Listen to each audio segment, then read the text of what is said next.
नमस्कार, मैं हूं आपके साथ प्रिया। आप देख रहे हैं TTN 24 न्यूज। आज की खबरों की शुरुआत कुछ बड़ी खबरों के साथ।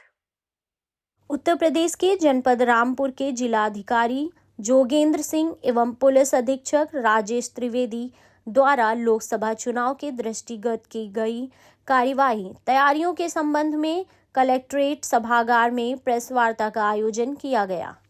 भी उसमें व्यवस्था रहेगी। उसका कंट्रोल रूम भी हम लोगों ने यहाँ कलेक्ट्रेट में बनाया है।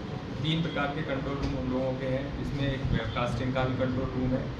उनका जो लगाने का जो प्रक्रिया है वो 17-18 तारीख से हमारा लगना चालू हो जाएगा। इसके अलावा 130 बूथ ऐसे हैं जिस पर हम लोग अलग से वीडियोग्राफिंग की भी व्यवस्था रखते हैं। यह इसलिए कि कोई भी असामाजिक तत्व किसी भी प्रकार से जो चुनावी प्रक्रिया है, मतदान की प्रक्रिया है, उसमें किसी भी प्रकार से विघ्न न डाल सके। इसके अलावा मैं आपको ये भी जानकारी दे दूं कि हमारे यहाँ पर जो नए मतदाता जुड़े हैं वो प्रदेश के टॉप 5 जिलों में जो हमारा जिला आया है रामपुर, लगभग 36,497 जो पहली बार मतदान करेंगे ऐसे युवकों को जोड़ा गया है, जो लगभग 2.05% है। जैसा आप लोगों को पता है कि हमारे यहाँ जो चुनाव है प्रथम चरण में है। 1789 बूथों पर 1071 केंद्रों पर 5 हमारे यहाँ AC सेगमेंट है। जो हमारी ट्रेनिंग की प्रक्रिया है, 2 बार ट्रेनिंग हम लोग कराते हैं जितने भी मतदान कर्मी है हमारे। पहली ट्रेनिंग के बाद जो दूसरी ट्रेनिंग है वो 16 तारीख को समाप्त हो जाएगी, जिसमें कि आपके सेक्टर मजिस्ट्रेट 152 जो सेक्टर मजिस्ट्रेट लगे हैं, 25 जोनल मजिस्ट्रेट लगे हैं। इसके अलावा आपके 195 जो माइक्रो ऑब्जर्वर लगे हैं उनकी भी हम लोगों ने ट्रेनिंग कराई है। इसके अलावा जो हमारी EVM की कमीशनिंग है वो 9 तारीख से प्रारंभ हुई थी, उसको 12 तारीख तक हम लोगों ने समाप्त कर लिया। सारी EVM और VVPAT हमारे बिल्कुल चुनाव के लिए तैयार है। जितने भी हमारे कैंडिडेट हैं और एजेंट हैं उनके उपस्थिति में ये कमीशनिंग की प्रक्रिया हमारी मंडी समिति में समाप्त की गई है। जो डिस्पर्सल होगा हमारा वो 18 तारीख को पोलिंग पार्टीज़ का जो हमारे GPS युक्त वाहन है, मैं आपकी जानकारी के लिए बता दूँ कि कोई भी मशीन, EVM, कोई भी हमारा पोलिंग पार्टी या कोई भी मजिस्ट्रेट बिना GPS के वाहन के मूव नहीं करेगा। जो भी डेजिग्नेटेड व्हीकल हैं उन्हीं को यूज़ किया जाएगा with proper I card, proper stickers. और जो भी हमारी जो रिजर्व EVM है उनको भी हम लोग जो हमारे रिजर्व स्ट्रॉन्ग रूम तहसीलों में बनाए गए हैं, 5 तहसीलें हैं, वहीं से मूवमेंट हमारे सेक्टर मजिस्ट्रेट करेंगे। 19 तारीख को जो हमारा मतदान होगा उसका हर 2 घंटे में एक ऐप है इलेक्शन कमीशन का VTR करके, उसमें हर 2 घंटे में उसमें आपको अपडेट मिलता रहेगा कि कितना प्रतिशत मतदान हमारा गति से चल रहा है। यह पहली बार हो रहा है। इससे पहले हम लोग मैनुअली ही डाटा फीड करते थे। इसके अलावा हम लोगों ने लगभग 8,000 पोलिंग पर्सनल्स को ट्रेनिंग दी है, उनका एग्ज़ाम भी लिया है और जो उस एग्ज़ाम में क्वालिफाई किए हैं और जिनके कुछ मार्क्स कमाए तो दोबारा से ट्रेनिंग करा के हम लोगों ने एकदम परफेक्ट जो पोलिंग हमारी उस दिन होनी है उसके समकक्ष बनाया है। फोर्स का जैसे कप्तान साहब ने बताया, हम लोगों को बाहरी जो फोर्स है वो भी पर्याप्त मात्रा में मिल चुकी है। उसका डिप्लॉयमेंट पर्यवेक्षक महोदयों के समक्ष हो चुका है। कहाँ किसकी ड्यूटी है वो भी हम लोगों ने उसको तय कर लिया है। इसके अलावा जो प्रिवेंटिव कार्रवाइयाँ हैं, चाहे 1/7/16 की हो, चाहे वो FST SST की हो, उसको भी हम लोगों ने काफ़ी बड़े मानक पर किया है। इसके अलावा मैं आपको एक जानकारी और दे दूँ, जो अंतिम 72 घंटे होते हैं उसका जो SOP होता है वो अलग होता है। जैसे हमारी FST SST जो टीमें लगती हैं वो जस्ट आखिरी 72 घंटे में वो 3 गुना हो जाती है।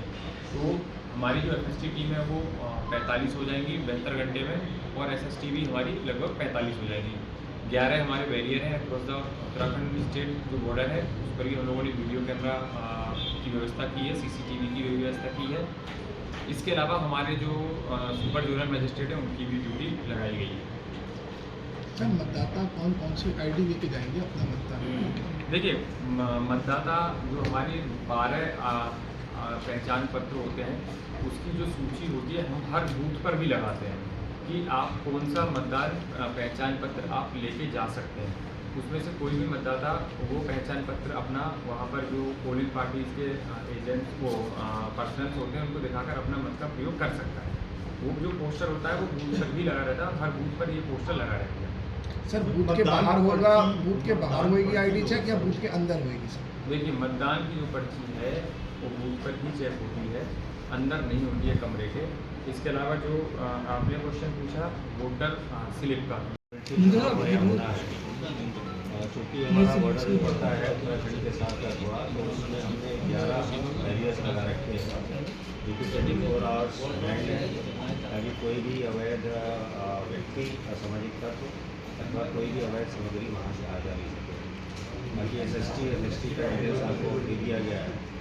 इस जो पोलिंग होगी समस्त व्यवस्थाओं में, इसमें कि केंद्र भी शामिल है, बूथ भी शामिल हैं, FST, SST, यूनो मैजिस्ट्रेट्स इत्यादि, और भी जो पुलिस के मोबाइल्स, जो QRTs बनाई गई हैं, क्लस्टर मोबाइल्स बनाई गई हैं। शहर के एरिया में विशेष तौर से हमने मोटरसाइकिल स्क्वाड भी बनाया है, अगर कोई ऐसी जगह हो जहाँ गाड़ियाँ न जा सकें उसके लिए। इन सब को कवर करने के लिए हमारे पास लगभग 600 के आसपास इंस्पेक्टर, सब इंस्पेक्टर्स हैं, और लगभग ये 4800 हेड कांस्टेबल्स इसमें लगाए जा रहे हैं। 3000 के आसपास हमारे होमगार्ड्स हैं जो कि मोस्टली इसमें ऑक्सिलरी ड्यूटी में बूथ्स पर रहेंगे ताकि ये सुचारू रूप से चल सके। साथ ही साथ जितना हमारे पास अवेलेबल महिला पुलिस फोर्स है, विभिन्न बूथ्स में हमने उनको ही पोस्ट किया हुआ है। और जो इसके अतिरिक्त कार्रवाई है, हमने लगभग 50,000 से अधिक लोगों को बाउंड डाउन किया है। 56-57,000 लोगों को भी रिपोर्ट भेजी थी ताकि कोई भी इसमें अभिनय न डाल सके क्रिमिनलिटी के हिसाब से और चीज़ों के हिसाब से। हम लोगों ने काफ़ी भारी कार्रवाई की है। ड्रग्स की लगभग 50 किलो रिकवरी की है, लगभग 7,000 लीटर अवैध शराब पकड़ी है। 8 हमने शस्त्र फैक्ट्रियाँ पकड़ी हैं, जिसमें भारी संख्या में अवैध शस्त्र और उनको बनाने का सामान पकड़ा है। साथ ही साथ अवैध शस्त्र और कारतूस इत्यादि बरामद किए हैं। हमने लगभग 148 लोगों के विरुद्ध जिला एक्ट हमने कार्रवाई की है, जिसमें से 117 जिला बदल भी हो चुके हैं। गैंगस्टर एक्ट में हमने 23 मुकदमों में 72 व्यक्तियों के विरुद्ध कार्रवाई की है। अब जब से आचार संहिता लगी है, लगभग 577 लोगों को हमने जो वारंटी थे उनको गिरफ्तार किया है। और इस समस्त कार्रवाई से मुझे पूरी उम्मीद है कि अब ये चुनाव